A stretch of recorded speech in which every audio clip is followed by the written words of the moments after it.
অনেককাল্লা কিছু গরিব ফেললে কিন্তু বেশি বেশি খুশি লাগে কি হন ওনারা। আসসালামু আলাইকুম বেবনকল, ওনারা বেগুন কেন আসন, আশা করি ভালো আসন। তো আই আরোগ্য নতুন রান্নাবান্নার ভিডিও লয় ওনারা লাই আগেলাম হয়তো রান্নাবান্না শেষ হতো দাহেম এদিন রান্নার আয়োজন কিল্লাইর। তাই পরিমাণ মতো পেঁয়াজ দিলাম, পেঁয়াজ দিও না মানে তেল দিলাম, তেলের উপর পেঁয়াজ দিলাম একখানা হতা তো ইক্কে ইক্কে ওই বইয়েন তো অনরাত একখানা মানি লোয়া পড়ব। তো আদা বাটা, রসুন বাটা, তারপর হলে কি অনর পেঁয়াজ বাড়া দিলাম, টমেটোর দিন আছে যাতে টমেটো বাড়া দিলাম, মরিচ লবণ হলুদ মানে যা যা মশলা লাগে বেগিন দিয়ে দিলাম। এরা রান্না শিখের মতো কিছু নেই, এটা বহুত বড় বড় হারিঘর আছে রান্নার, ইউটিউবও তো আছে ফেসবুকও তো আছে। তো আজ এন্ডিল্লা করি রাঁধের ইয়ান্নার কেন ওনারা দেখাই দেরি বুঝছেন না।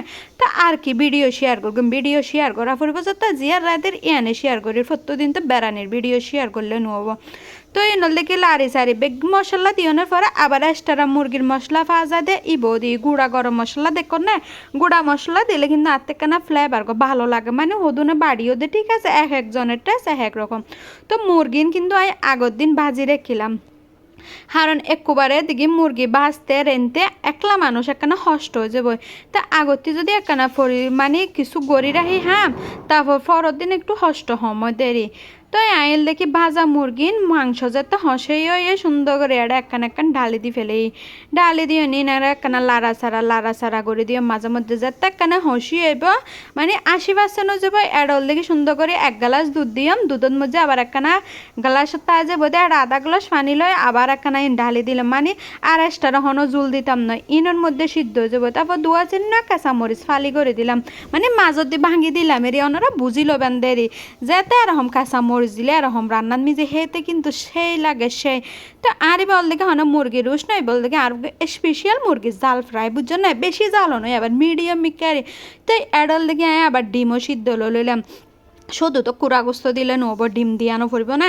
তা আবার আর বড় মিকা ফাতিলা বই দিলাম, ওই ফাতিলাত আবার গরম পানি দিয়ে ফেলাইলাম, ফাতিলা দিয়ে ফাতিলাত মিজে পেঁয়াজ দিলাম, কাঁচামরিচ দিলাম, একখানা লাড়া সারা করে দিলাম। তারপরে দিলাম গুঁড়া মশলার মিজে লং এলাচি ডালচিনি তেজপাতা জিনজিন দিয়া পরে ইনেরি। তারপরে চলুন দেখি আগতে 10 মিনিট আগল দেখি 2 অনায় পানি জড়াত দিয়ে রেখলাম, চলুন সুন্দর করে ডালি দিলাম, ডালি দিয়ে আর একখানা ভালো করে ভাজিলাম। আসলে ওনারা হতা হয়ে একখান ফুলো ভাত ওনারা যত বেশি রাঁধিবেন এত লেগে মানে ভাজি লবেন বালা করে। আয় কিন্তু স্পিড বাড়ে দিয়ে হারন এত বড় ভিডিও হন ওনারা সেতান নয়, আয় কিন্তু বহুত কোন লারি সারি ভাজি লই।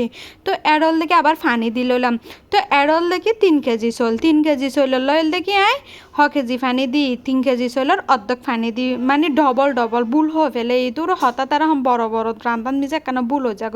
তো ফুলাও বাজারটা অর্ধেক গিয়ে হয় মানে 80% গিয়ে এরকম গাজর কুচি দি ফেলে এরকম গাজর কুচি দিলে ফুলো ভাতত মিজে যে সুন্দর লাগে মানে ফুলো ভাত দেখতে সুন্দর লাগে মানে আলাদা সুন্দর লাগে সাদা তিবারে এরকম একখানে গাজর কুচি দিলে আবার বহুত জনের পছন্দ নোয়ার নদীতে পারে, বিশেষ করে আত্মীয়খানে দিলে ভালো লাগে বুঝছেন না। তো আবার সেই লইলাম বাতুন ফুটতেনে সিদ্ধ মানে সিদ্ধ হয়ে না সুন্দর করেছে বাতুন মাসাল্লাহ ও কি হয়। আবার দেখি ডিমুন একখানা শুধু সাদা দিতে আত্মি বালানো লাগে, আত্মি সাদা মিজে একখানা কালার করলে ভালো লাগে দেরি। তো ডিমুন একখানা অলত লবণ দিও না আয় আর একখানা ভাজা হলুদ কালার করে লইলাম। দেখুন না ফলে সাদা এক ডললে সুন্দর এসেছিল আবার ইয়া ভাজা করে দেখ ডললে সুন্দর হয়ে। তো হতা হইতে আর রান্না বেগিন শেষ, রান্না শেষ হয়ে যত সুন্দর করে আমি ড্রয়িং রুমত আনি ফেলেলাম, আনিও না যা মেরে ফাঁকিটাও নিজে বড়া দিলাম। তো আর মাজল দেখি বহুত অসহায় মানে মানুষ আছে ফরফারা আছে ইতারা এরকম নিজের সামর্থ্য অনুযায়ী মাঝে মধ্যে কিছু একখানা হাবেত ফেললে নিজের মনত দিয়ে ভালো লাগে। তো আতে আলহামদুলিল্লাহ কেল্লা হইনে পারি মানে প্রতি বছর এরকম হাবে বস চেষ্টা করি আল্লাহ দিয়ে দেয় যে দূর ফারি আর সামর্থ্য আহামরি হনো দিদ নরা হবেন আবার সুয়াব নগরীর বাজি আল্লাহ যে দূর সামর্থ্য আছে যে দূর হাবেত ফারি যে দূর অর্থাৎ দেড় বাগিয়া দেয় এ দূর একখানা মেশরা কিছু করি ফেলে নিজের থিয়ে ভালো লাগে। আসসালামু আলাইকুম, ভিডিও কেন লাগে জানে যায়।